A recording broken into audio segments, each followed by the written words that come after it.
Very good afternoon to everyone. Tobi talks about imposter syndrome. I think we should deal with the question of imposter syndrome at the upstream level. I was minding my business about a week ago, then I get a call from my junior brother Obi saying, "Bros, I can't make it to Lagos for this thing. Can you host it for me?" Without thinking about it, without asking any questions. Yes, no problem, let's do it. And then I spoke to Tosin. I said, "Of course, I'll do it, no problem." Then she sent the content details, and then she sent information about the people on the panel who, without question, in every single respect in their individual streams, are giants.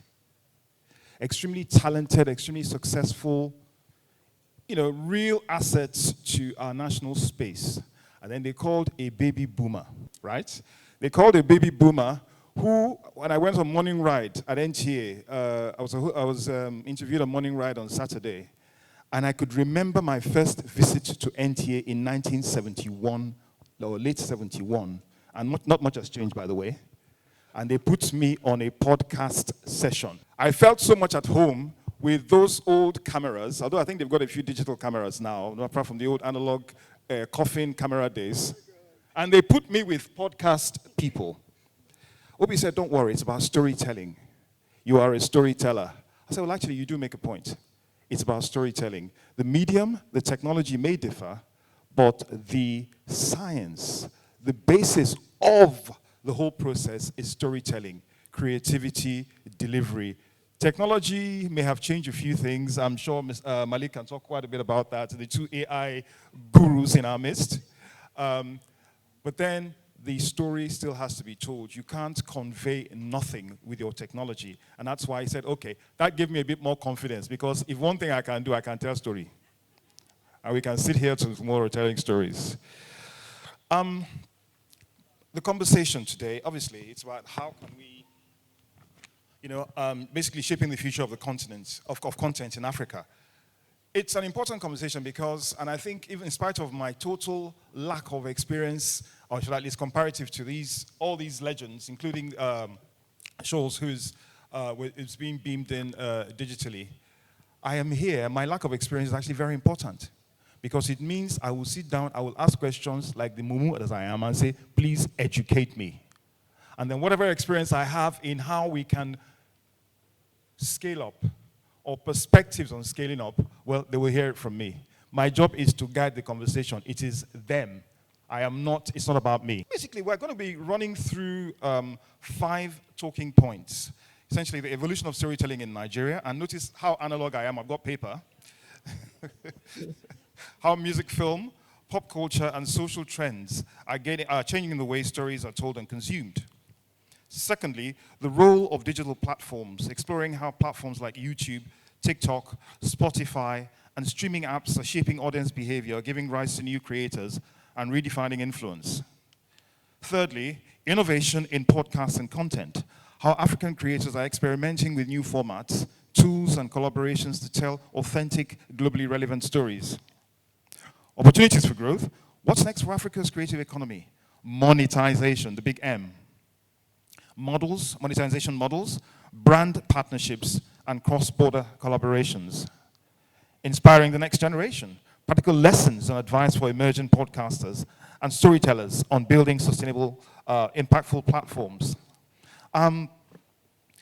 Let me start. What I'm going to do, I'm just going to throw the questions open, and we just follow serially, and it gives me a chance to hide while you guys are actually disseminating the important information, while I just sit down here and look pretty. Basically, look, I talked about my initial grounding into mass communication and broadcasting and dissemination of content. And that was in the NTA studios in Lagos. My school would go and do stuff there. It's quite interesting because barely 2 years before I just come from Biafra. So to be enjoying the comfort of NTA, one of the first times I actually felt air conditioning in my life in those studios.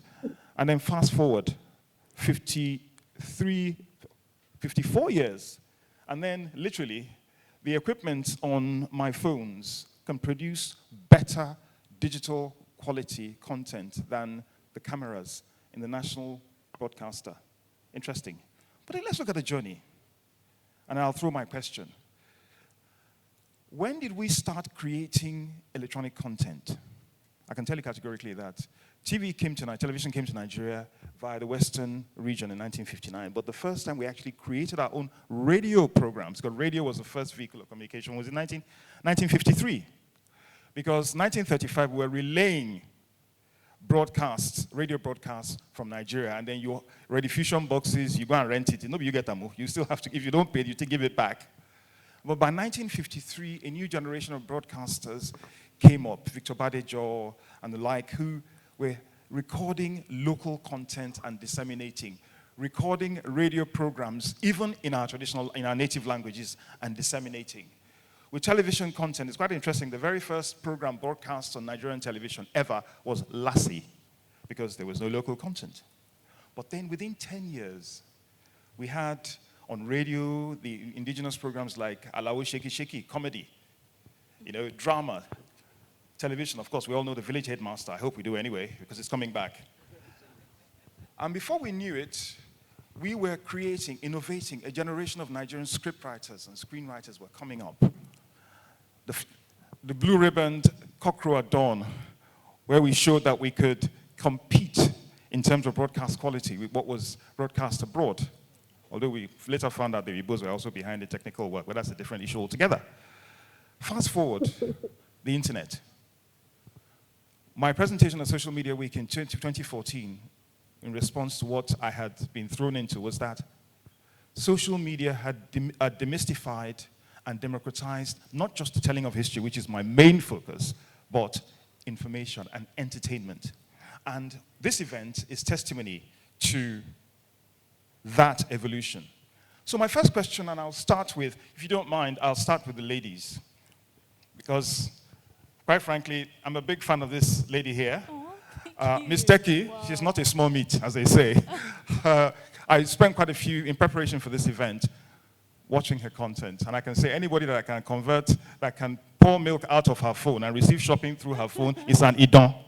Thank you, wow. No, you are a legend, I know that I'm the oldest person on this, even though Obi's beard is competing with mine, but you are a legend, and I am I'm a fan. I really am a fan. I have nothing but the greatest respect for what you will do. So I want to talk about your immersion. That's essentially the journey thus far, how we got here. We're not asking anybody's age. I've already exposed myself. But really the journey thus far, your earliest recollections of the way information was disseminated, before we got to this democratic, I won't use the word free-for-all phase. Yeah. Thank you so much, and trust me, you don't look your age. I don't know your age, but you don't look it. And nice to be here, everyone. Regarding my journey, you mentioned Village Headmaster. I can't remember that, because I don't think I'm that old, but I do remember Tales by Moonlight, and how we used to gather in front of the TV, NTA, I think it was NTA Channel 5 or so, and we all used to watch Tales by Moonlight. I don't know how many people can remember. And I think that was what started storytelling for me in my head, because it was just one person, one man, and children gathering at his feet, listening to different stories, and we're just excited. It wasn't anything dramatic in the grand scheme of things. It was just one person telling a story, but it gravitated towards us because it had a message, right?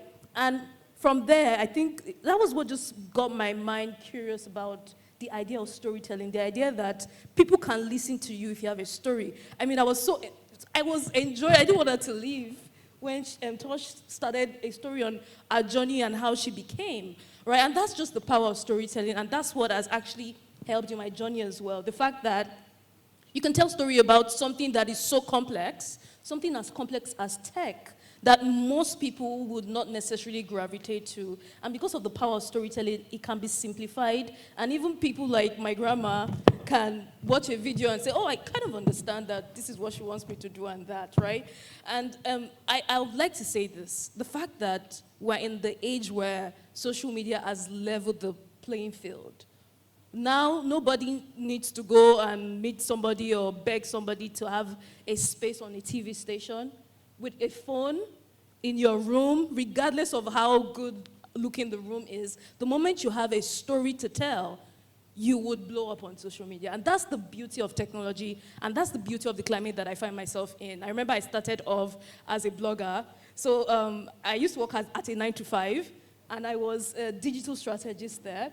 And that's when I came across this whole thing of media and, oh, how people can write a story online and people can get paid. Me, to be very honest, it was the money, because I was the one in charge of giving people campaigns and all of that. So I was like, oh, wow, people are getting paid to just write an article, because then blogging was very popular.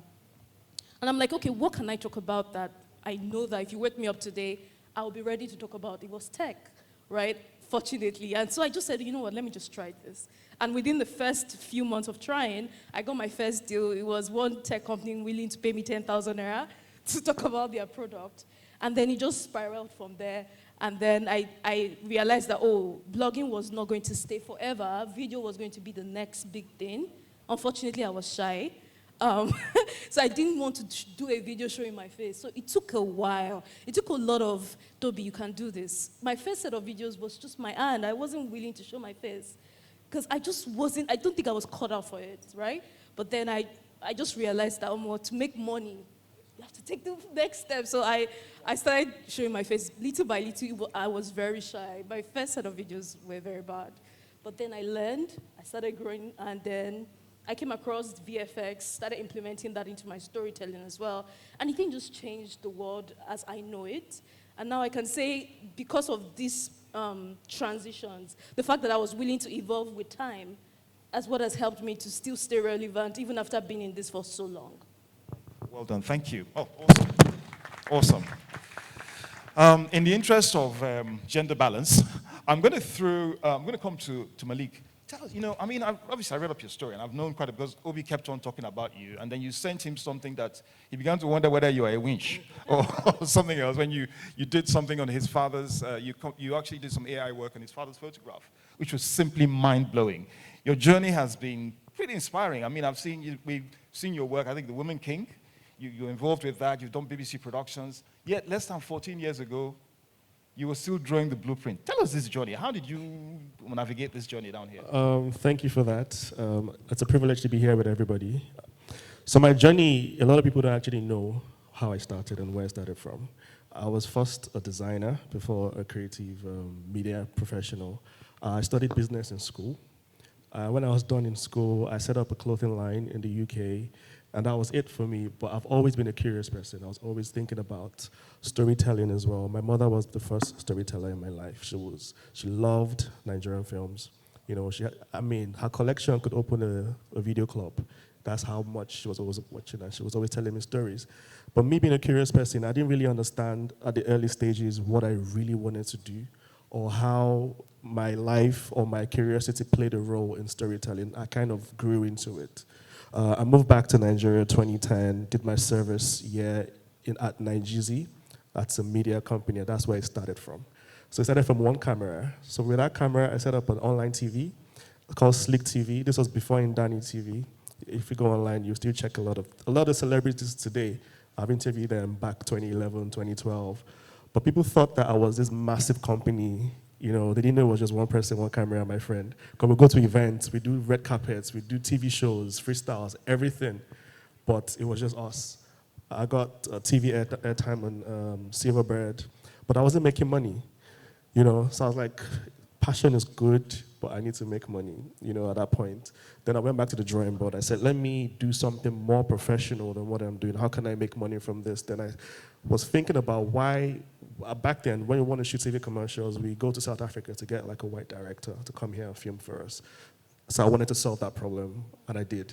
I crossed all my T's, dotted all my I's, quality control, everything. Then I started to shoot TV commercials, get international clients, and my life just, kind of pivoted from there, because from there, I'm the kind of person, I get very bored easily. When I get to a peak of something, I'm looking for the next thing to do. And I always try to get to the peak of something. All I need is interest. So I got to the peak of that in my own, opinion, and I was bored. What is the next thing? It's about 8 years ago, then I got into virtual reality, augmented reality, all of that, before it was anything, when we were still cardboards, and all of that. I went into a big company, spoke to them about it. They told me, Nigeria isn't ready for this yet. I won't call the company's name, but I kept doing it. Years later, I got a collaboration with Africa No Future here today, and Meta and Rockefeller Foundation. So that was how my journey with collaborating with technology and storytelling started. And like I said, I get bored easily. So I got bored again. I was thinking about what is the next thing. Then I started to see what artificial intelligence was. I was seeing the potential of it. And this was 4 years ago, 5 years ago. Then it was GAN. GAN is General Adversarial Networks. It wasn't generative AI, very different from what we have today. But I was reading all the research papers, looking at all the white papers, experimenting. I couldn't even explain what I was doing to anybody because it was just me experimenting. So because I was already there, when generative AI came out, I was ready. So when generative AI came out, it wasn't even accessible in Nigeria. I would use VPNs. I would find my way to get it. Then there was something called Google Colab Notebooks, where you had Discord diffusion, all of that. That was the early stages of generative AI. So I was already experimenting with it. Then when it became a facade, the buzzword, AI this, AI that, I'd gone far. So for me, it was mostly curiosity and the power of storytelling, because I understand the power of storytelling. Storytelling shapes the world. It has shaped everything that we've done today. And the biggest storyteller industry is Hollywood. Think about how they've shaped everything from race, culture, fashion, and they're very intentional about that as well, with how they want to portray their country, impress, portray the future, portray aspirational things, impress as well. So I was learning about that impact. How can I tell you a story and impact your life? How can I change your mindset? How can I change your perception about something? That was and I felt that was a superpower. So how about I do it the right way? Because in Nigeria here, I understand, yes, you could be drawn in to try to work or create for money because you're trying to earn money or get out of a position. But when you think about aspirational creation, of creating something that you're aspiring to be, everything we see today, from AI to robotics to airplanes, every single thing was in the story first. Think about it, every single thing. So no inventor would have invented anything without that story. So that's why I think about Africa and Nigeria today. What is the future we're trying to live into? What is that aspirational space we want to be? Let's go beyond, I'm not throwing shots, rituals, films, and all of that, and think about a future we want to actually step into. That is how we can change, and that's the power of storytelling. So that's the backbone. That's what drives me, regardless of what I do. That's where the Elder Series came from. That's where everything I do, I first of all think about the impact in my life, in my community as well, and how long would that last. Then that impacts what I do. Thank you very much. It's brilliant. Thank you.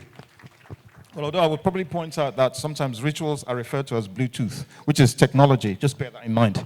Now, is Scholes there? Hi, Scholes. Can you hear us? Yes, very clearly. Thank you. Okay. Now, you will pardon me for jumping in straight into your nickname, but it is on your profile as Scholes, so I've taken that a privilege. Yeah, listen, your story. Feel free, sir. God bless you. Thank you. Now, listen, your story is as we say, you're heavy. And I don't mean in physical weight. Your track record, your work is heavy. YouTube, Circo, that unique blend of skill sets between the creative, the business side, and technology. That is pretty unique. And the thing is that because you guys do this so effortlessly, people don't actually appreciate how hard it is. People don't appreciate how gifted you are, in doing what you do. So, for the sake of one of your newest fans and minions, i.e. myself, could you walk us through that journey? How did that arc of travel, please? Thank you very much, and it's lovely to speak to everyone. I mean, I think this speaks to the power of technology when someone can sit here in the UK and still be able to connect with everyone in Nigeria. So shout out to everyone there. We're saying hello from our own fall season, so it's lovely to see you guys in all your lovely clothes, and I dare not do that now, I'll freeze. But when we speak about technology and we speak about media and speak about what we do now, it's a testament to the evolution of things. And I think it's very important that we all just take a step back and see it. I mean, everyone started here speaking about television. And I think when I started, I remember when I started my career, I used to put hashtag TV girl everywhere. Now I've changed it to hashtag tech girl.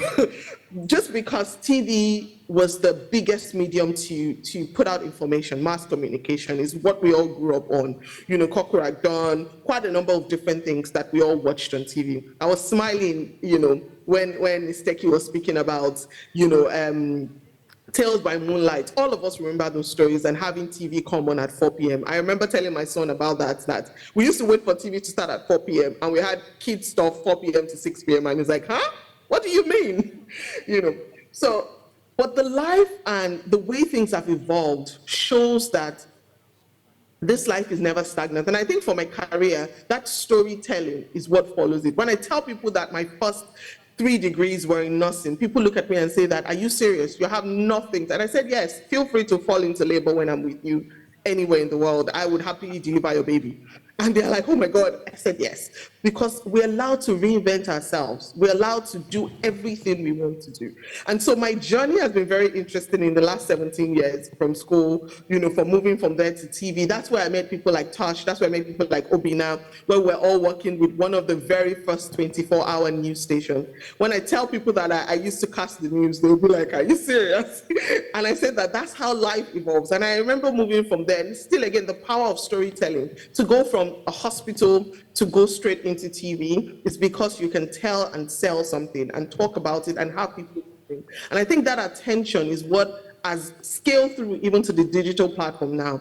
Very recently, I was speaking to a friend and I said, it's amazing how we've evolved from telling stories on TV where families, everyone would gather and sit in front of the TV and we will watch whatever ads were served to us, whatever content was served to us. You know, we didn't have a time. We had to follow whatever was on TV. You would sit down and you'd be told, oh, this was going to come up at 6 p.m. This was going to come up at 4 p.m. And that's what you had to watch. But right now, the life has changed and the dynamics of power has actually evolved as well. So when it first started that evolution, we moved from TV to the big platforms like the YouTubes, the Instagrams, and all of those. And I've been blessed and favored to work directly with YouTube as head of YouTube content for Africa for a couple of years before moving on. But that has helped me to see firsthand the power of digital technology, the power of information technology, the power of how you can tell stories from simply in your room or in your studio, in my case here, in my simple garage that I converted into my studio. And that story can transform and move effortlessly to millions of people in the world. It's how I've also been able to see the power of something like TikTok, where someone can literally be in the trenches, like the trenches of trenches, and people would love their story. Some of my favorite creators are creators who tell their story in their village homes. And guess what? They have millions of views, not only from Nigeria, but from places around the world. That speaks to the power of how it moved from sitting people around TV to going into the digital space. And where all of these tech companies, the YouTubes, the Metas, the Spotifys, and all of that, and how the power evolved to that space. Now, what has happened in the last couple of years is the power and the advertising and the money is also moving from those platforms, moving into you and me's hands. It shows that now brands don't look for, you know, going to Meta or Instagram to tell their stories. They look to creators, every single human being, everyone who has a phone, who can sit down and who is able to tell a story wherever they are in the world. That speaks to how things have evolved. So we've gone from power being top heavy to now bottom heavy. It's now no longer the TV stations. I'm sure there's some kids who don't even know. I remember asking my son about TV and TV stations, and it's like, oh, do you mean different from YouTube? Or do you mean, I'm like, huh, wow. We used to scream NT and NT. I remember singing, I still remember the song and co. But they don't even recognize TV anymore. They don't even see, they see TV and they see all the different digital networks, Disney and all of those things on it. And power has even shifted beyond that to now telling it, individuals now telling the story. And I think that scales through the story of my life and the lives of a lot of people, that we've gone from sitting on TV and telling the world stories, sitting on platforms and shaping those things, to now ourselves being the TV. Every time you pick up a smartphone now, you are actually opening a TV station. It just depends on what story you want to tell. Brilliant. Thank you so much. Sorry, go ahead. Go ahead. Finish, please. So for me, that story that story is really the journey of my career as well. Wonderful. It's as simple as starting from the top of where you think, oh, this is the very top, and now evolving now to almost like, you know, the way we see the units, the cell, Yes. as the smallest unit in the body, and seeing that the cell is actually the most powerful. And guess what? Each one of us are those cells.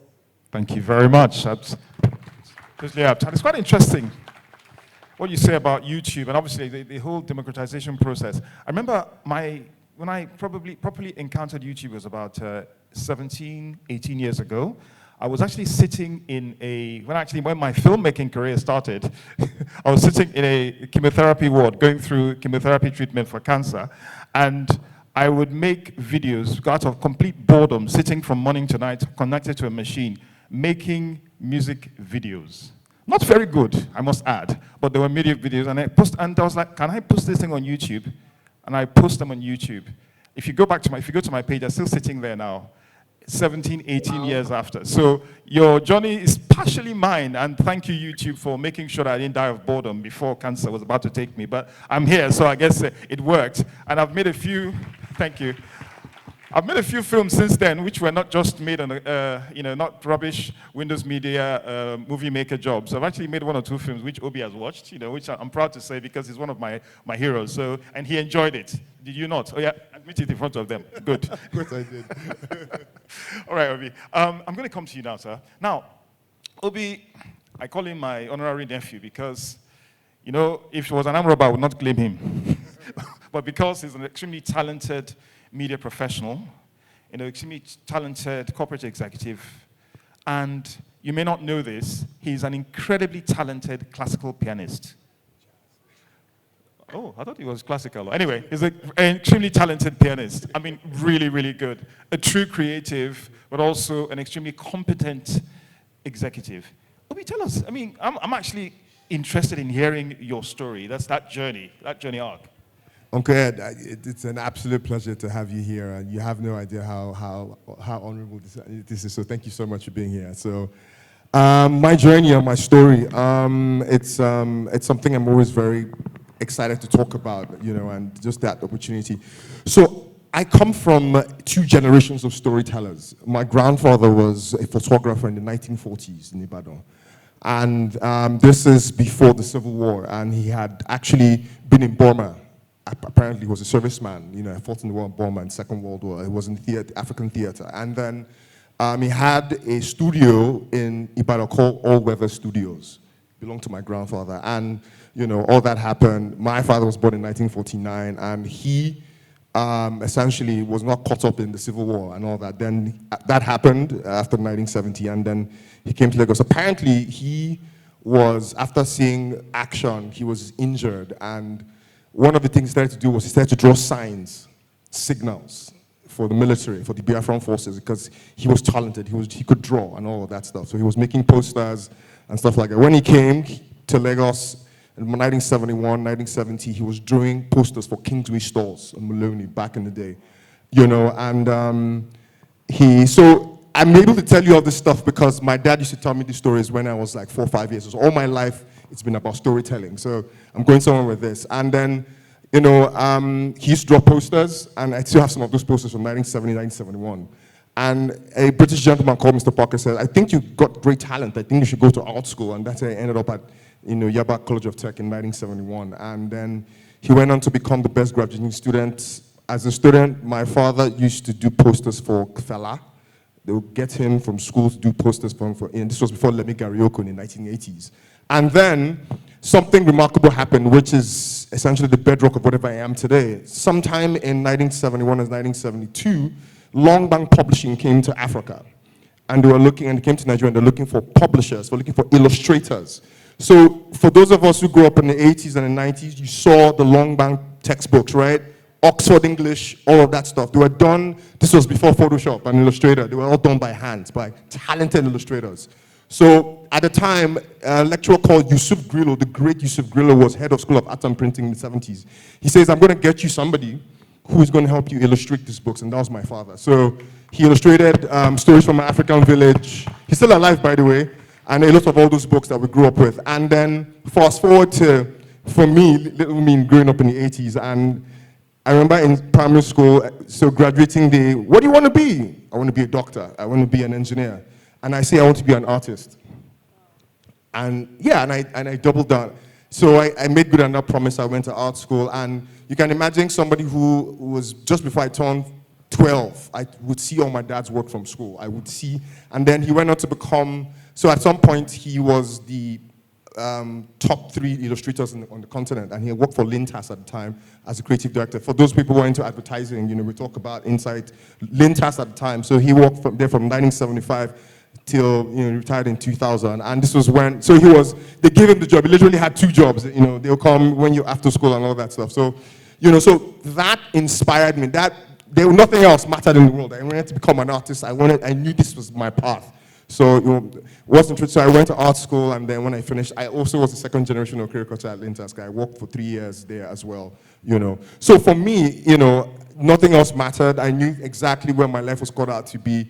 So I worked in advertising from 2005 to 2009, and then I was kind of like you, the restlessness of the creative. You want what's next, the next frontier, And this is what led me into, I joined NN24, which is what Solafunmi was talking about in the first, full service and 24 hours news channel. Was an affiliate of CNN at the time, and the training we had was incredible. We were trained by ex-BBC staff, ex-CNN, Walter Rogers of CNN, Femi Oke of CNN. We're in one place for 4 months, and that's how I met Tosh. That's how I met Tosin, because later she became to become a marketing director, and we're doing amazing things, And for me, this was essentially the bedrock of what started to pique my curiosity about telling stories. And what's interesting was the format. There's something that was called, what we call visioneering. So it's 2 words, vision of vision and engineering. In the typical newsroom, you have a reporter, a cameraman, and an editor, right? So that's how, so a reporter stands in front of a camera. Oh, hi, I'm reporting from Bangladesh where something has happened as a cameraman. In visioneering, you record, you edit, you film yourself, which is essentially what's essentially happening now. So in 2009, that's essentially how we were trained, So that essentially was the bedrock of everything. But I've always been a restless creative, and I've always looked for the next thing to do. So that's how I started my career. I got into film and television. I was creative director at Red TV, and there we did amazing things, launch shows like the Men's Club and things like that. But I think for me, that there had always been that thing about technology, what is technology offering, what is the next frontier? And then for me, 3 years ago, when the whole thing around AI started becoming a thing, I started to ask myself one question. So first of all, I was like, this technology is interesting. What is this? How are people generating images? Because, if you had worked with Photoshop, or if you worked with Illustrator, Cinema 4D, you have to spend time crafting these things. And now with the prompt, with certain lines, you can now, I said to myself, this was like 4 years ago, this is the future. I do not know, but the fact that you can imagine things and you can bring it to life. So for me, I was like, I started to ask myself this question: what is the future of African storytelling? Where does it lie? How do we envision that future? And for me, it was about the future of African storytelling is at the intersection of art and technology. There has to be a marriage at that point. There has to be something that has to give, because at the end of the day, we have so many storytellers. We have so many people who are invested in storytelling, And of course, what I call the burgeoning of the opinion economy, podcasting. I call it the opinion economy, In fact, Denzel Washington said, "They're opinioneers." If you ever saw that clip, anyway. Yeah. So this is essentially what led me to start the Nigeria AI Film Festival, to say, okay, how else can we, how else can we sort of secure that future? Seek other ways people can tell stories, But at the end of the day, I think for me, at the end of the day, however it is that we commute and we connect with humanity in whatever sphere we find ourselves, storytelling. Thank you. Thank you very much. Brilliant. Yeah, just small correction. Your dad, Babatunde Banjoko, who is my good friend, and Lemi Garioku were contemporaries at the same. They were actually working with Fela at the same time. So, of course, Lemi started from the 1970s, so it was around the same time as your dad. I know because we used to go to Madam I Go Pay just by Euro that time. But I won't say whether I saw your dad or not. Anyway, my next question really is about, because obviously one thing it has done, the liberalization, democratization, demystification, and all the occasions are wonderful. Easy access, creative freedom, but power is nothing without control. And I speak as a lawyer because after all, we've cracked all these jokes and done all this, there still has to be a ring fence of control and a process of enforcement. I'm not asking you to say, well, I mean, I'm just going to. My question would be really, I mean, and I would throw this to both of you as well as yourself, because obviously you're creating, anyone who's creating content, and obviously Shoals has worked in governance with a publisher, YouTube, Circle, and otherwise, because, you know, freedom is great. But then we have to admit, particularly with AI, because I've been using AI quite recently, and I was actually very excited about it. You know, when you create something, you're excited. And then I made an AI image out of something from the Northcote Thomas collection from 1909 as an anthropologist who traveled to Nigeria. And then the custodians of that made a very snide comment about, oh, it raises very interesting ethical questions about the use of this image. I was like, is it your father's image?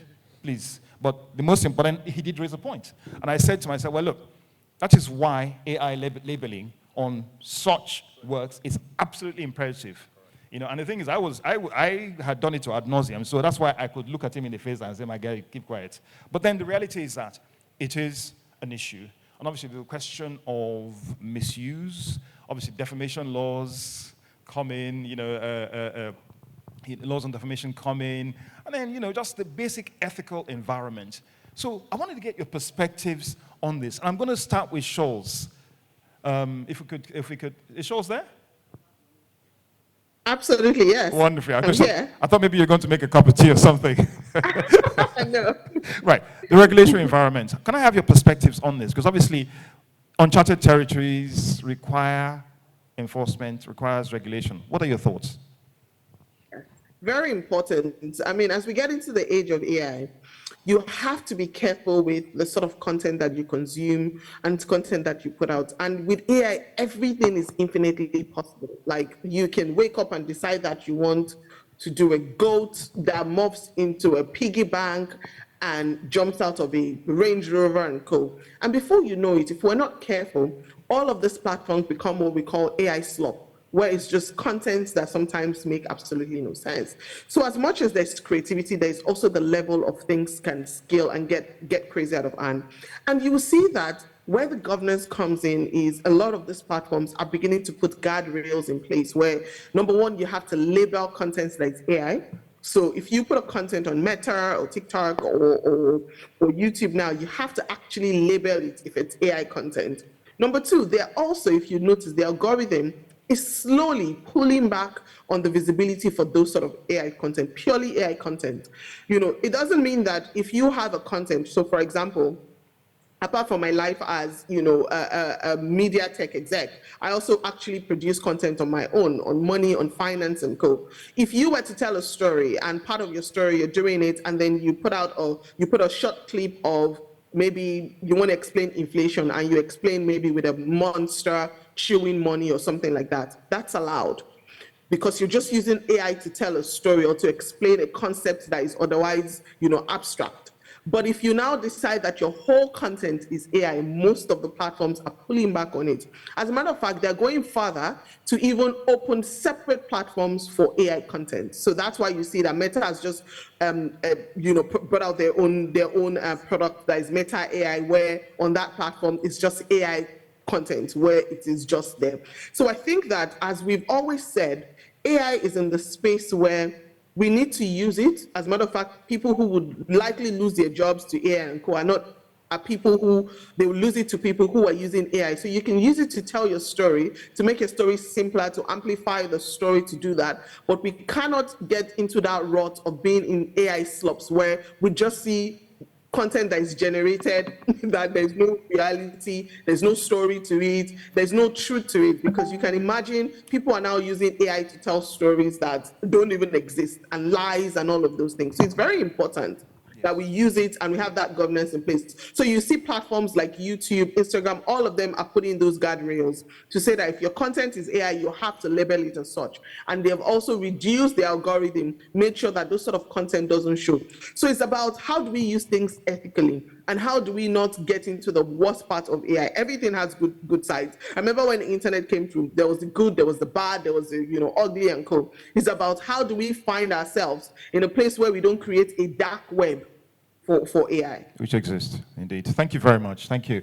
I'm going to come to Malik because obviously this is your area, but obviously we're not restricted. AI is not the only place where offenses can be committed, as we know, but certainly it is where it is the most obvious arena for manipulation. And because it is fairly new technology, the need for innovative solutions from the lawmakers, from those who design the governance infrastructure is important. As a practitioner, what are your perspectives on this? I mean, like, she's correct. Everything she said is correct. Like, I always speak to creators and I tell them it's not about the tool, it's about the story. So that means if you're focused on the tool, then you're just going to give that tool all the leverage, or just let it do it for you. But you're meant to let it work for you and not the other way around.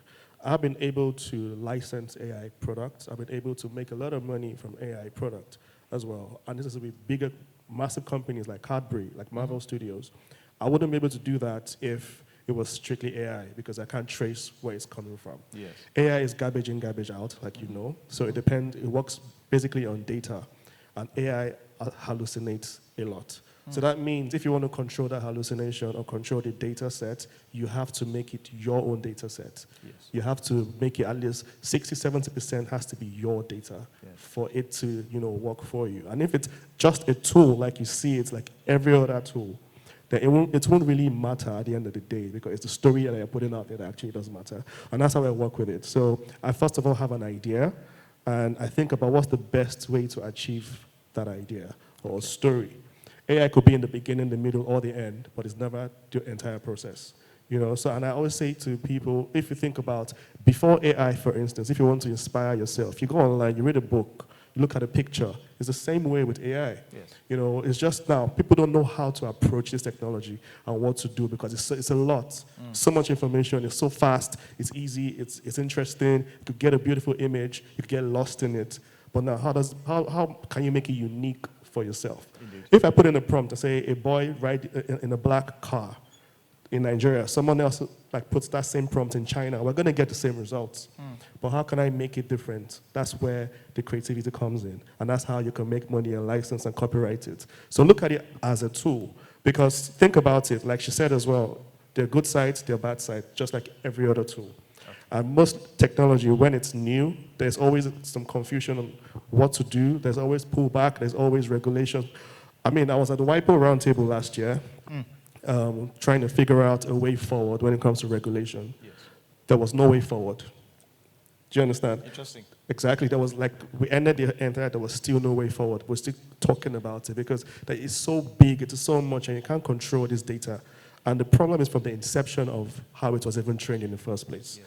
Trained a lot of unethical, unlicensed data, everything. It's just now that we're trying to solve that problem. Some companies now are using only licensed data. They're giving back royalties to creators. But the problem is the bigger set of it is already there. There's nothing we can do about it. It's been published. So now it depends on the user as well. Yes. It could be used for good or for bad, especially during elections, misinformation, disinformation, all of that. It's going to be massive. Scams, going to be massive. So it's just best for as an individual, even if you're not a creator, to understand how this technology works so you can protect yourself from it. Okay, brilliant. And I think a lot of responsibility actually lies with the publishing platforms. Exactly. Yeah. Okay, thank you. Obinna, look, I know I'm coming to you last, not because I don't want to have two AI perspectives, but I know your reach is broad. But I want to talk about, in your case, because a lot of your content is advertiser based. Now, obviously, advertising standards. Advertising standards?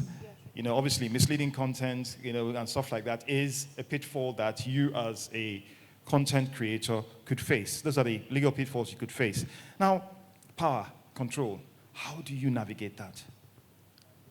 So from a personal point of view, I do not work with all brands. Yeah. There are brands that reach out to me that their values don't align with mine. Brilliant. And as such, you know how it just takes one in 1 second for your reputation to just go down the drain. So I've built my reputation over the years, so I'm very jealous about it, and I guide it with everything that I have, right? So from my own personal point of view, I actually vet all the brands that I work with, and to make sure that whatever I'm saying is in line with what they're offering, right? Now, from the general point of view, I mean, I remember I made a particular video, and I sent it to the brand, and the brand had to go through days or weeks of trying to get approval from a particular body to ensure that that video is out. And I'm just like, okay, I've done this video since. This video has a timeline. If I don't post it within this timeline, there's a big chance that people are not going to be interested anymore.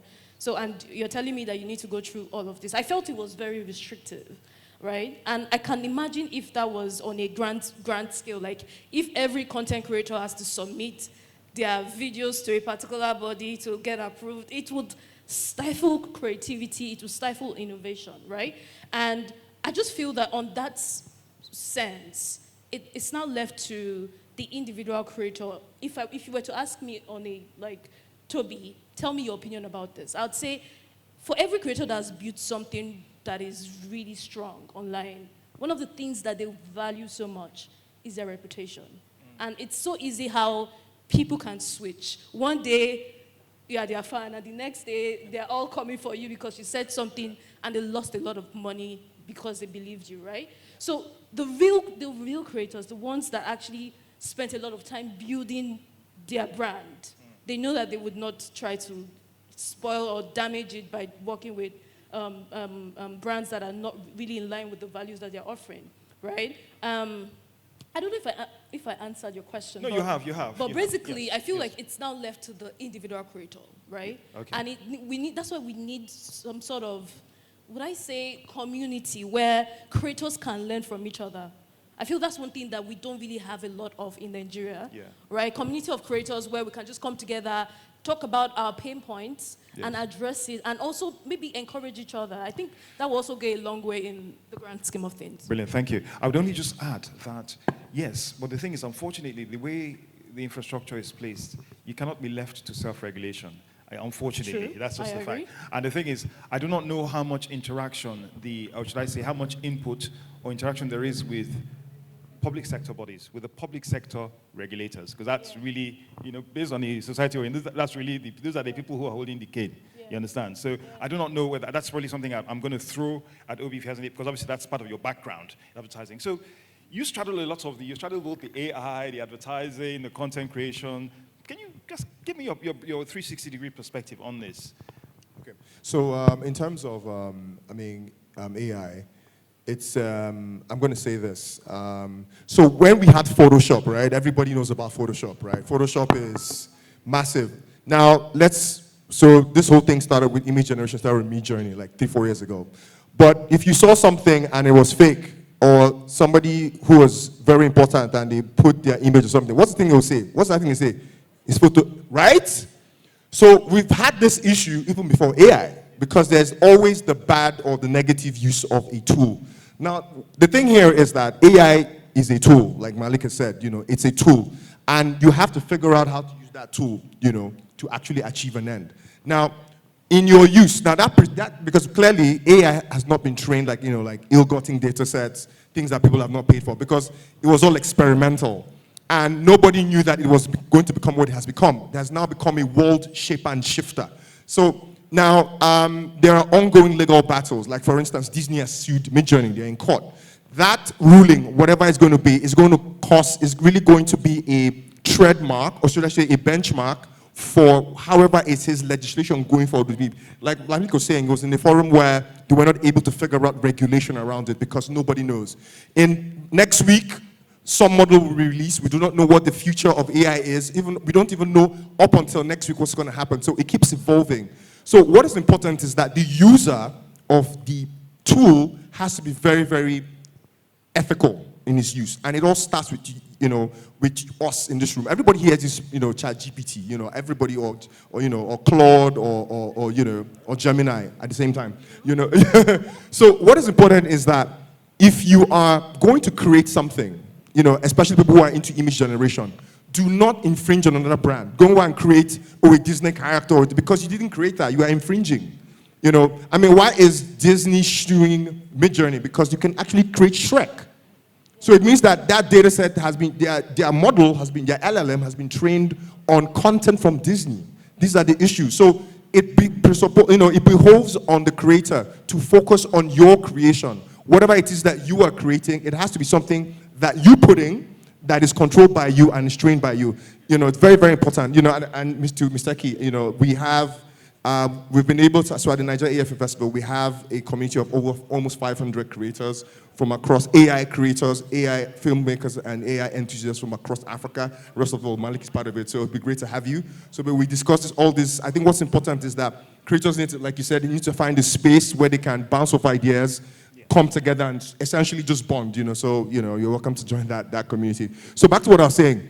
I think that companies are beginning to become aware of this. I know that Amazon has said, you know, they will, if you want to take a book and probably train a model, you have to pay as much as $10 or $10,000 or so for a book. So there are companies nowadays that actually would pay, you know, will get people to pay so that that book or whatever it is, the money gets to the creators. Because at the end of the day, those models are created on the backbones and, you know, the imaginations and the work of thousands and thousands of creators and that kind of thing. So I think that we're going to come through. There are even AI models now that license content that has been paid for. So you got, you know, there's actually properly legally done and all the legal frameworks. So at the end of the day, it's really around the big issue is around the big elephant in the room is the ethical use of AI. It has to be, and that, you know, boils down to the user. You know, all the legal frameworks, unfortunately, are not in place. But in your little corner, wherever you are, whether it's on your phone or whether it's on your laptop, we have to be very ethical and responsible in your use of the technology. Thank you. Thank you very much. And it's quite interesting. It's quite interesting that if WIPO, which is and I'll just tell you who they are, World Intellectual Property Organization, the absolute dons of intellectual property governance and administration, if they couldn't come up with a solution, as I said, because of the newness of the technology, the boundaries, the almost amorphous boundaries of that technology, God help us. Okay, now let me get my last question because I can see the MC has already started preening his feathers. The last question, which is the one that I should have actually asked first, because that's the one that really concerns most of the young people here. Scaling up. Because I know how the journey started. This thing was done for love. You know, from Roxy May for doing comedy on NTA for maybe like about 50 naira a month to many in this room earning lots of money. But then, as far as I'm concerned, we've not quite gotten there. We're still on that journey. So I want to talk about scaling up monetization, okay? I'm going to start with you because obviously I made you the last person. So I think I feel a bit bad now. Scaling up monetization, how do we get there? Yeah, so I must say that monetization is really around, I'm going to state in two ways. So number one is you have to have a product. You have to have something that the market wants. And I think that one of the biggest challenges of either distribution or monetization is that you've not been able to, two things, define what your product is and who your market is. Because the biggest thing about monetization is that if you don't have a market to sell it to, you have nothing. And first of all, you have to have a product that works. So whenever you think about your content, think about it as something that is a product that people must want. And then build a community where you can actually deliver that content to or deliver that product to. And that's how you get monetization to. Now, in the journey of how that happens, you have to figure it on your own because there isn't any particular road or any particular map to that destination. What is important that the two things are, you have to have a product that works, whatever that is, and then you have to have a community or an audience that is ready to consume that product, and that is how you make it happen. Thank you. Now, Ms. Teki, you know, you are the queen of monetization. You know, as you can see, last time my driver is actually waiting beside your car to collect my share. So basically, scaling up, what's your perspective? I feel authenticity. Yes. It's very important. In the age of social media, where people are creating content and copying each other, the fact that you're authentic would actually make you stand out. I remember when I started content creation, I had 10,000 following. It's not even about following. And I made my first 6 digits. A brand paid me 6 digits to talk about a particular product, even despite the fact that I did not have enough following to be able to get that money on a normal day, right? So I feel like to every person that is watching me, find something to be that can make you authentic. And yes, the funny thing about being authentic, it's not about, you know, having an original idea. I always say this, every idea is a copy of another idea of an idea. It's just about finding something that works in your community that can make you stand out. So for example, I saw a particular video online last week from a Russian creator, right? And I'm like, oh, this is really great. How about I take this idea and I try to make it mine? So I added a bit of Nigerianism to it, and I posted it on my social media, and the thing got me over 100,000 views. Just because I found a way to still make it me and still add my bit of authenticity to it. So I feel like in the noise of social media, in order to scale up as a content creator, you need to find something that makes you stand out. It could be anything. You just need to find it. As a matter of fact, use whatever tools, AI, right, to blend with everything and just make it work. Because it's possible. People have made millions from this, and you can do it as well. Brilliant. And you and Mike Angel show that our content can sell internationally and make the kind of figures that make people like me wonder why we started practicing law in the first place. So I'm going to come to you, Malik, scaling up, because you've basically built a global brand.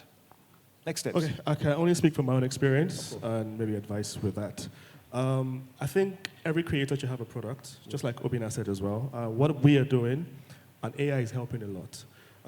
We are launching a toy collection based on African cultures, language, heritage. Our mothers and fathers will be our action figures. We're launching that in November. It started with an AI project, you know, and I started getting offers from manufacturers saying, "Oh, let's do this," and stores saying, "Can we stock this?" Then it became something. I don't have pictures, but I could have shown you. Sure. But that one is something. AI is also helping me create another fashion line, tech-inspired fashion line where we have Faraday cages embedded in them to protect you from radiation. We're launching that in November in Barcelona, and we already have another fashion show in Casablanca in January. I wouldn't have been able to do all of these things without technology as well. But I also want to make you understand that in the AI space in Africa today, the data sets are very biased. You know, it's not where we want them to be. Thank you. So this means that we have to tell intentional stories, put it out there, and let me just rush. And whatever we're doing has to be intentional, because whatever we're putting out there is trained on AI, whether we like it or not.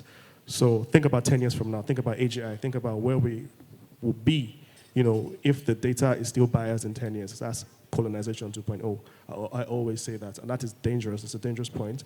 One of the things we're doing to solve that is we're creating our own large language model from scratch. We're also documenting and preserving our data. There's a project that we call Legacy Link, where we interview people aged 80 and above to find out what life was like in the past, in correlation to present, in projection to the future. And that way we can make our ancestors available to the next generation. So it's a lot. Essentially, authenticity and projection of projection, authenticity. Thank you. Now, I'm just going to take the last word from Scholes. And my apologies, obviously, we've had to rush this part, which is probably the one that's most interesting to all of us. So, Scholes, scaling up. You probably can speak better than anyone else. Absolutely. I think this is why a lot of people are in the room, to be honest. Learning how to turn their passion into money. I think from my experience, and again, I've worked with some of the top biggest creators you can think of in Africa, from Makingel to Tauma, to Kiki, to Brother Shaggy. I'm consulting with a lot of these people today, till tomorrow, Seth. And I'll tell you that one thing, or I want to be very practical in what I tell people in the room on what to do. Number one, start with your niche. Please don't do what everybody's doing. There's a reason someone is great. And Mistake was smart on point when you said you have to be you. You can tell exactly what I say, but the way that I say it will be different to what you say. And this AI and the age of copycat is everywhere. Everybody's going to try to do exactly what you're doing if they see that you make noise with it. But it's how you keep telling your own story. It's very important. Niche down. It's not the time to say, let me do things for everybody. Make sure you have your own niche. Do you want to speak to millennial mothers? Do you want to speak to Gen Z mothers? Niche down. Number two, consistency. I see so many people jumping all over the place with their sort of content. They do this one today because they see this person did it and it works. They see that and everybody's jumping around. No. Consistency is what your algorithm will do. Imagine if you were used to watching Africa Magic and Africa Magic gives you this type of movies, epic movies, Africa Magic movies, epic, that's what you watch. And then you go there tomorrow and they're showing you something about crime in America. It's going to be different because you don't understand. That's what you do when you're not consistent online. Be consistent in the sort of content that you do. Build around it, evolve, and be there. Number three, build a community, please. Don't just go there for audience, dancing, vibes, and inshallah. No. Build a community that actually wants what you like. The reason that Techie is who she is today is because she has built a community of people who enjoy what she does, and she's consistent with it. She can experiment, do different things. You are allowed to do that, but be consistent, yeah? Build a community that listens to you. Think like a CEO from day one. That's what I don't see a lot of people do. It's fine to start with a passion or to start with a need that you think people want, but you have to think like a CEO. You have to think of what are the different channels of monetization that I can get from this. How can I monetize in different ways? A lot of us, we come there with the mindset of a 9-to-5, thinking that it's only a brand that can pay me. But I'll tell you for free, the reason all of these platforms are there is because on YouTube alone, you can monetize in 10 different ways. 10 different ways that you can make money on your content on YouTube. It's not only on ads, there's different things. Instagram, all of those, there's different ways for you to monetize. Use those different platforms as your goal. Decide your long form will sit on YouTube, your short form will sit on Instagram, and it will push content to make money on YouTube. You have to think as a CEO, and it's very important. Stay valid, stay valuable. Like I was saying, right now, the power is in individual people's hands. You as a creator, and when I say the word creator, people don't realize how powerful it is because they don't realize that we don't equate it to God, who is our creator. Now we are here as creators. You can create things that people pay you for, from your mind, from learning, from different things. You have to think like a CEO and monetize it in such a way and package it in such a way that it becomes a product that the world wants to pay you for, not just something for passion. So I hope that we're able to round off with this and help people understand the power of the content. Well done, well done. That was brilliant. We wouldn't expect any less. Well, ladies and gentlemen, that's it. We've not finished the session. What we've done, essentially, we've heard the self-generated part of the content creation on this stage has been done. Really grateful. I have learned, okay? And I've been at this business for quite a while, but I definitely have learned from these gurus. But it's not just about us. You are involved in this process. Content creation is also interactive. So I'm going to just throw the baton of management to our MCs, our brilliant MCs, to deal with the Q&A part. Thank you. We are so catching that. We've been using our corner eye to look at you for a while. So. And learn from you. A round of applause for our panelists. Amazing conversations. Thank you very much. So, I mean, a few things. We're going to do a Q&A session for 5 minutes. So if you want to ask a question, please indicate so that our team can figure you out and then hand the mic over to you. With your red eyes. Okay, we have a question there. Okay, thank you very much. That was very, very detailed, comprehensive, and very profound. Well done. Well, as you can see, I'm a baby boomer. I use AI a lot, you know. But how do you cope with plagiarism?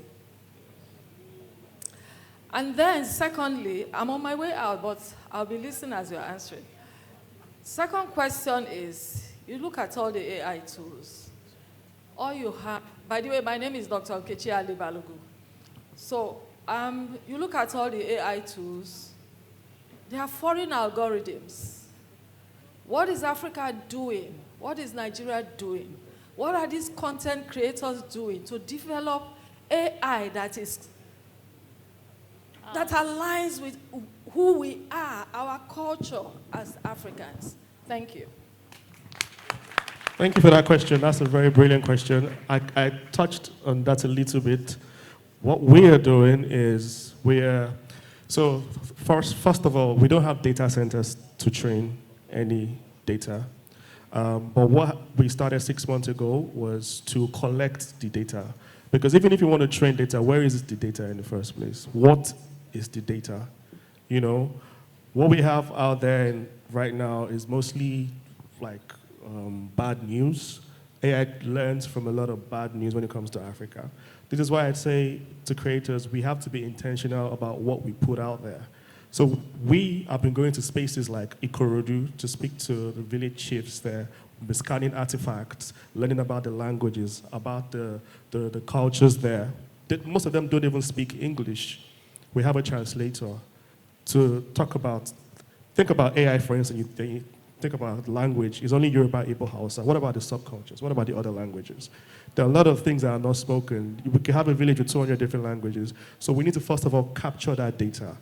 Then talk about how to train these data sets within the continent so we actually are in control of it. Intentionality is very key. When it comes to plagiarism, AI is just meant to inspire. When it comes to writing, it's meant to actually inspire you or format your writing properly. You're not meant to take what it's written and put it out there because it's very generic. It's very, very generic. It's like a template, you know. So think about it. Put in your own story, put in your own experiences, your own everything, and let it rewrite it for you in different words, different formats. You can talk about a very serious story and tell AI to make it a poem. That's how powerful it is. You can just think of many ways of saying something. That's how you could utilize AI for your good use. We were in Algeria recently, and the professor, you know, converted a poem into quadratic equations. How crazy is that? While I was speaking, I went on ChatGPT and I told it to convert my name to a quadratic equation. I'm getting a tattoo of that, by the way. So there's a story behind it. What's this? You know, so just think about how you could approach it. It's not prompt results, no. It's inspiration, it's formatting, it's like putting 100,000 people to work for you, but still being in control of it. Yeah. Just to quickly add, I want to say something. Now, if you are a lazy creative or somebody who is a lazy creator, AI is not going to make you hardworking or better. It's not going to do that. You have to do the work. I keep telling people, when the dust settles with what we call AI slop and all of this stuff that's happening, the people who are relevant are people who have mastered, one, the art of storytelling, being able to take a tool and then being able to tell a story out of it, because a story must have a beginning, a middle, and an end. It must compel people. So what is happening is that people, what you are saying is the mega infatuation and the mega fascination of millions of people with a tool. At some point, it's going to drop. And then the people who really matter most are the people who use that tool to tell proper stories, to actually make impact in the world. So I just wanted to add that, you know, it's not, AI is not suddenly, it's not this magic wand that's suddenly going to make you a super creative. I just wanted to add that. Okay. Thank you very much. Storytelling, absolutely profound stuff. Having a background in radio also tells me a lot about storytelling. For those who listen to radio in the early 2000s, even in the 90s, you know that even indigenously, the ability to tell stories on the radio was a big hook for a lot of radio listeners. You know, bless his soul, Kolawole Olawi used to really lock things down. Even it was not even in Lagos, you know. So and people in Lagos would tune in and everything. So absolutely mind-boggling how much the power of storytelling can go. Can we get another question? Okay, I think we have someone here. Okay, I'm here. We can take 2 questions. Okay, so we'll take one more after this gentleman. Go ahead, your name and your question. All right, thank you very much. My name is Tobi. My question is actually to her and Ms. Shores, because you mentioned something about being yourself and, you know, doing, even if it's something that someone else is doing, you just have to do it in your own way. So my question is this. While you were doing things your own way, we know that the first attempt or the first trial is not going to be perfect. So as well, you might need opinions of other people. So how do you curb your discretion to filter what works well with you, and even if it doesn't necessarily work well with you, as long as it is going to resonate with your audience and it has to go in line with what you do? Like, how do you filter opinions of people and, like, with your own discretion and think of, okay, what can I possibly add to what I am doing at the moment that could maybe make it better or more relatable to people, to my audience, my target audience? If you don't mind, I could give an example. Yeah, sure. I mean, yeah. Okay, so take, for example, I am a content creator, and my niche is current affairs and politics. So what I do is I understand that Gen Zs don't really like to listen to news. So what I do is I love news. So I pick up the news, pick up any story that I know that they might enjoy. So I just do a 2 minutes, 30 seconds breakdown of one particular topic, and then I post online. Yeah. So, for example, for such kind of like content, how do I kind of blend it more that I know that it's not going to be something that Gen Zs would ignore, but buy into more? Okay, I think I get what you're saying. And I'm going to use an example of myself. I started off as a tech influencer. My job was just to talk about gadgets, unbox them, and myself and the other guys, right? So back then when I started, I was the only female, and there were a few guys. We're all doing the same thing. And I thought to myself, because one thing that I would say to every creative out there is always evolve. Like, do not accept, okay, for the fact that this thing is working, oh, I'm fine, I'm comfortable, right? Yes, there's a place of consistency, but there's also a place of evolving as well. And that's what I did with my content. I could easily play it safe and just stick to unboxing videos and talking about phones, right? But I went a step further and I realized that, okay, in the next coming years, AI is a big deal. I think I should jump on this now. Nobody was doing it then. So I started adding AI into my content. Now, this is what I would tell you from my own point of view. Consume as much as you can. Consume as many content as you can, because that would fuel your inspiration. And that's what it did for me. I have a fake account. I have like 4 fake accounts. And this is what I did with them. I trained the algorithm specifically to feed me content based on what I feel would make my own content really nice. So I was saving content, liking content based on AI. I have an account for that specifically. So if I want to feel inspired, I go to that account, I scroll, and before I know it, I already have an idea that I feel like, oh wow, if I do this idea, it would resonate with what I already stand for as a tech influencer, right? Now, in your case, as someone that wants to break down news that is specific to Gen Zs, I can already tell you a number of influencers that I've seen their videos that are really dope in the abroad space, for lack of a better word, right? The idea is to just ensure that you cover all bases and not feel comfortable. I think that's the word. Never, I don't think, even now, I don't see myself as one big influencer. My mind is like, okay, I need to move to the next thing, right? Don't feel comfortable in whatever space you are in. Always learn to evolve with time. I think that's the word, evolve, and try to do as much research as possible. I don't know if I answered your question, but I think that would help in a lot of ways. Okay. Yeah. Can I really add to that? Real quick. So this is the challenge of content creators, right? You are trying to create something and a myriad of other people are doing the same thing. Now, the superpower you have is one word. It's a hard thing to do. Everybody talks about it, but nobody really does it. It's called consistency. Let me tell you something. You can only look back at what you've done if you've been able to do it for 1 year and 2 years before you even start to talk about the results, because you are focused on the goal. When I was in Port Harcourt and I was talking to a bunch of people, if in a class where everybody's talking and there's one guy who doesn't talk, the day that guy talks, everybody will shut up, because being consistent with keeping quiet. That is the point. Even if you're not doing anything as great, as long as you are doing it. So imagine somebody who doesn't see anything for like, I don't know, but in terms, doesn't do what everybody does for like 5 years. People are going to become curious. Not because that guy is doing anything exceptional. Consistency. It's so easy to talk about, so hard to do. That is your silver bullet. I agree. And, Okay. Just to add as well, what works for me, master the rules and break them. That's what I'll say, yeah?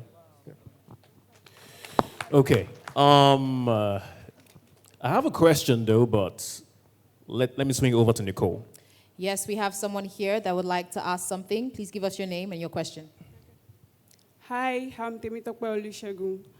I just want to ask, what advice would you give to someone who has the ideas, who has the voice, but does not have the audience or the confidence? Oh, I was once there. I mean, I spoke to the fact that when I started, I didn't want to show my face. And I feel it's a mind thing. It's actually a mind thing. It starts with the mind. You need to conquer that fear. It's not going to be easy because my first set of videos were really bad. Looking at it now, you could tell that I was shy. I wasn't even hiding it, right? But the beauty about it, and I think it speaks to also consistency, is the more you continue to do it, right, the more it becomes you. Now I can stay in front of the camera and you would not think that, oh my God, this, in my mind, I'm like, oh my God, I don't want to do this. Even now I have stage fright, right? But guess what? The first time I got invited to speak at an event, I said I wasn't going to do it because there's no way I was going to do it, right? I have stage fright, but I just said, you know what? Let me try. And I started taking in, despite the fact that I have stage fright, I didn't say no, I wasn't going to do any speaking gig. I was doing it because I wanted to be better. The only way you can conquer something is if you put all your mind to it and do it consistently. It's not going to be easy. I'm not going to lie to you and say, oh, if you start now, you're going to feel good later. No, you're going to wrestle a lot with your mind, and that's why I feel you need to first deal with your mind. Once you conquer that mindset as to this thing, it's just, I'm talking to people, it's not a big deal. Like, this is just a camera, come on. Hi, everybody, my name is, this is what I do. It becomes natural, and by the time you start doing it every day, even the ones you don't post, right? Before you know it, you're already used to it, right? So start. Don't even think. And to all the other creators here that are also thinking, oh, I don't have cameras, I don't have lights, there's no way I'm going to do this, my phone is bad. Guess what I've discovered?